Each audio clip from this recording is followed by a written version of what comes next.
Morning with Farah. Welcome back A T V morning آپ دیکھ رہے ہیں اور اس میں آج میرے مہمان بریگیڈیئر نعمان الحق فاروق صاحب ہیں. آرمی میں اپنی مدت ملازمت پوری ہونے کے بعد انہوں نے 10 سال سول میں بھی سرو کیا ہے, KRL کے ساتھ وابستہ رہے ہیں. اپنی پوری زندگی کی جو جیسے یادداشتیں انہوں نے 2 کتابوں میں محفوظ کی ہیں. کہیں پڑھ کر ہنسی آتی ہے اور کہیں پڑھ کر رونا آتا ہے, اس لیے کہ جو انہوں نے دیکھا ہے اور جس طرح سے انہوں نے بیان کیا ہے وہ ایک بڑی بات ہے. تو پہلے ہنسی والی بات کا تذکرہ ہو جائے. کوئی جراب میں چائے آپ نے پی ہے, وہ کیا قصہ ہے؟ جی, یہ 1981 کا واقعہ ہے. کوہاٹ سے تھوڑا آگے ہے ہنگو. اچھا. تو ہم ہنگو کے مقام پر ہم ایک جگہ ایکسرسائز پر تھے اور وہاں پر جو اس وقت جو ہمارے کمانڈنگ افسر تھے وہ انتہائی نفیس, ایک عام جو معیار ہوتا ہے نا اس سے وہ کہیں آگے تھے. ان کو یہ تھا کہ اگر کہیں ایک مکھی نظر آ گئی تو انہوں نے اس جگہ پہ کھانا نہیں کھانا کہ جی مکھی ہے اس جگہ پہ. تو بہت صفائی پسند تھے.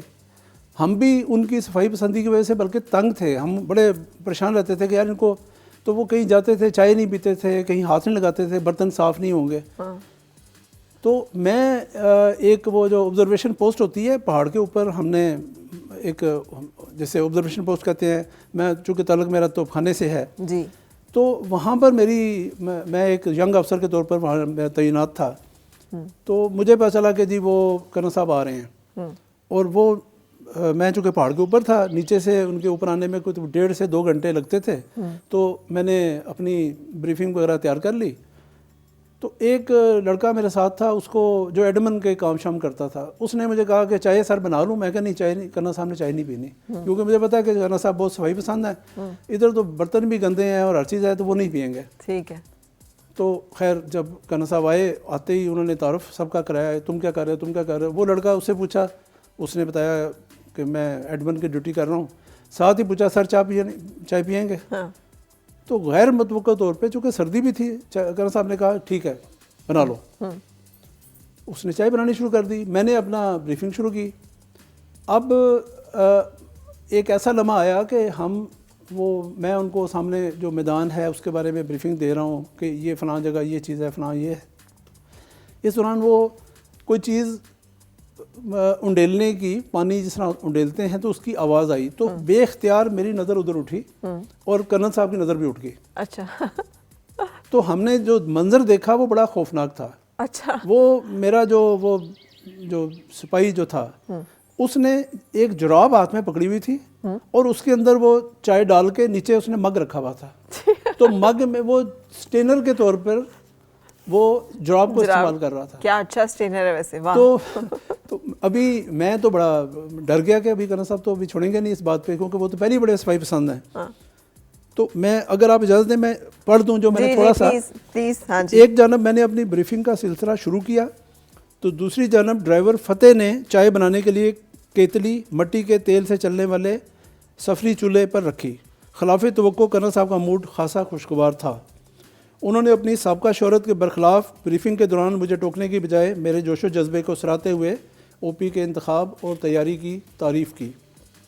بریفنگ کے بعد سوال و جواب کا سلسلہ جاری تھا کہ کوئی مایا ایک برتن سے دوسرے برتن میں انڈیلنے کی آواز سے میری اور کرنل صاحب کی نظریں بے اختیار اس جانب اٹھ گئیں, اور جو منظر نگاہوں کے سامنے تھا اسے دیکھ کر میرے رونگٹے کھڑے ہو گئے. مجھے اپنا سانس رکتا ہوا اور زمین قدموں کے نیچے سے نکلتی ہوئی محسوس ہوئی. ڈرائیور فتح نہایت اطمینان سے دائیں ہاتھ میں دھوئیں کی کالک سے اٹی تام چینی کی کیتلی تھامے ہماری دائیں جانب پڑے ہوئے کیمپ سٹول پر رکھے تام چینی کے مگوں میں چائے ڈال رہا تھا. مگر خوفناک بات یہ تھی کہ اس کے بائیں ہاتھ میں ایک جراب پکڑی تھی جسے وہ چھلنی کے طور پہ استعمال کر رہا تھا. ایسی غلیظ حرکت, اور وہ بھی کرنل عبد الملک کے نظروں کے سامنے.